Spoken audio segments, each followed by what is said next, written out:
Oil వేసుకోవాలి. ఉల్లిపాయ ముక్కలు పచ్చిమిరపకాయ ముక్కలు వేసేద్దాం. 3 టైమ్స్ కడుక్కున్నాను, నేను శుభ్రంగా క్లీన్ చేసుకున్నాను. ఇప్పుడు దీన్ని ఇందులో వేసేద్దాం. మసాలా వేసుకోండి, పసుపు యాడ్ చేసుకోండి, కారం యాడ్ చేసుకోండి, సాల్ట్ వేసుకోండి. ఈ కర్రీ బాలింతరాలకి చాలా మంచిదండి, హెల్త్ పరంగా చాలా మంచిది. బాలింతరాలు తింటాయి ఎక్కువ. మనం వాటర్ వేసుకోవాలి. ఇది ఇలా ఉడుకుతుంది కదా, ఇప్పుడు ఇందులో చింతపండు పులుసు వేసుకుంది.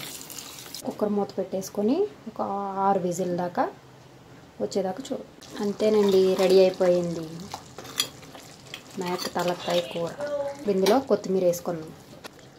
స్మెల్ అయితే అదిరిపోయింది.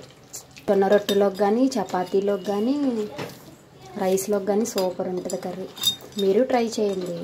నా ఛానల్ని సబ్స్క్రైబ్ చేసుకోండి.